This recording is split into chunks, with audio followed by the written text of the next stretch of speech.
क्या एक defence deal पूरी दुनिया का जियोपॉलिटिकल नक्शा बदल सकती है? आज हम बात कर रहे हैं सऊदी अरब और पाकिस्तान के बीच हुए एक ऐसे ही पैक्ट की, एक ऐसा समझौता जिसकी लहरें आप समझिए पूरी दुनिया में महसूस की जा सकती हैं। तो चलिए इसकी परतें खोलते हैं। और यही वो सवाल है जो इस पूरे समझौते को इतना इतना अहम और खतरनाक बना देता है। मतलब, क्या सिर्फ एक हैंडशेक से एक नई न्यूक्लियर हथियारों की दौड़ शुरू हो सकती है? ये सोचना भी, सच कहूं तो, डरावना है। तो कहानी शुरू होती है एक लैंडमार्क डिफेंस पैक्ट से। और ये सिर्फ कागज पर किया गया कोई साइन नहीं है। नहीं, ये एक ऐसा कदम है जिसमें पूरे रीजन के पावर बैलेंस को हिलाकर रख देने का दम है। इस समझौते का जो सार है, जो इसका कोर है, वो एक सीधी सी लाइन में है। एक पर हमला मतलब दोनों पर हमला। सीधी बात, ये एक ऐसी सिक्योरिटी गारंटी है जो इन दोनों देशों की किस्मत को, आप कह सकते हैं, एक दूसरे से बांध देती है। तो चलिए सबसे पहले ये देखते हैं कि इस समझौते की पहली लहर, मतलब इसका फौरन असर क्या होता है। आखिर दोनों देशों को इससे मिला क्या, उनके लिए इसमें क्या है। देखिए, ये क्लासिक तुम मेरी पीठ खुजाओ मैं तुम्हारी खुजाऊंगा वाला मामला है। एक तरफ है पाकिस्तान, जिसकी इकोनॉमी हम सब जानते हैं मुश्किल में है, तो उसे मिलती है एक इकोनॉमिक लाइफलाइन, पैसा, लोन, एनर्जी सब्सिडी।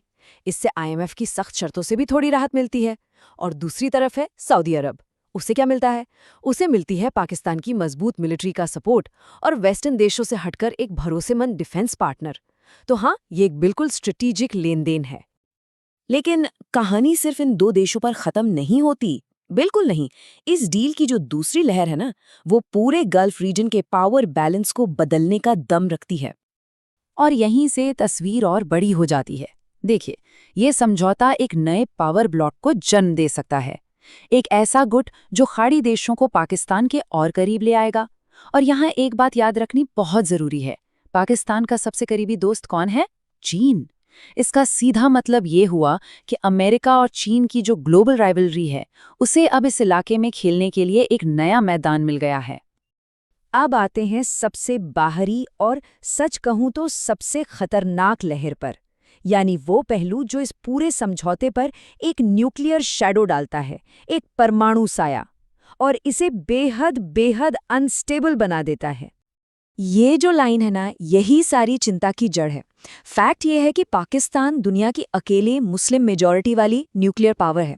और जब वो सऊदी अरब जैसे देश के साथ एक फॉर्मल डिफेंस पैक्ट साइन करता है, तो पूरी दुनिया में एक ही सवाल गूंजता है, क्या सऊदी अरब अब एक तरह से बैकडोर से न्यूक्लियर पावर बनने की कोशिश कर रहा है? और यहां से एक बहुत ही खतरनाक डोमिनो इफेक्ट शुरू हो सकता है। जरा सोचिए, स्टेप 1, सऊदी अरब को पाकिस्तान से एक इनडायरेक्ट न्यूक्लियर अम्ब्रेला मिल जाता है। स्टेप 2, उसका सबसे बड़ा दुश्मन ईरान इसे अपने लिए एक सीधा खतरा मानता है।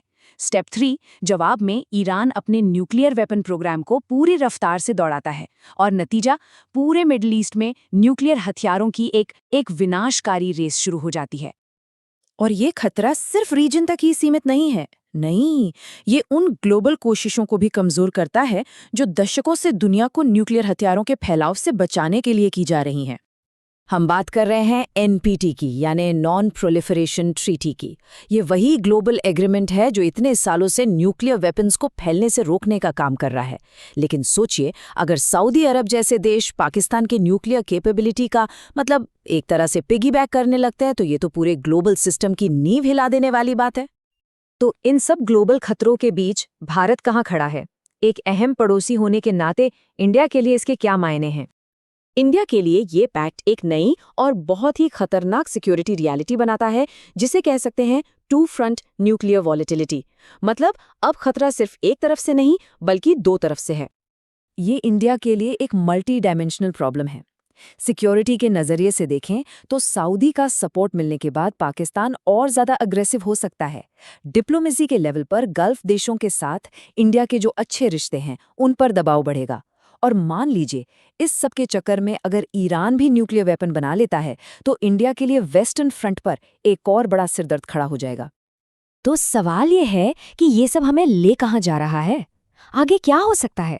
चलिए 3 पॉसिबल फ्यूचर सिनेरियोज पर एक नजर डालते हैं। तो पहला सिनेरियो, जो शॉर्ट टर्म में सबसे ज्यादा लाइकली है, वो ये कि ये पैक्ट ज्यादातर सिंबॉलिक ही रहेगा, मतलब इकोनॉमिक हेल्प और पॉलिटिकल सपोर्ट। दूसरा, मीडियम टर्म में ये एक बड़े गल्फ डिफेंस ब्लॉक में बदल सकता है। और तीसरा, जो सबसे खतरनाक है और जिसका रिस्क बढ़ता जा रहा है, वो है न्यूक्लियर शैडो पैक्ट। अगर ऐसा हुआ तो ये मिडिल ईस्ट में हथियारों की दौड़ शुरू कर देगा और इसका ग्लोबल इम्पैक्ट बहुत बहुत ज्यादा होगा। तो आखिर में एक बात बिल्कुल साफ है, ये सिर्फ दो देशों के बीच की कोई डील नहीं है, ये एक जियोपॉलिटिकल टर्निंग पॉइंट है। एक ऐसा मोड़ जो मिडिल ईस्ट और साउथ एशिया का भविष्य आने वाले कई दशकों के लिए तय कर सकता है।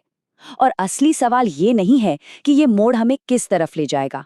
असली सवाल ये है कि क्या दुनिया इस नए अनस्टेबल रास्ते के लिए तैयार भी है।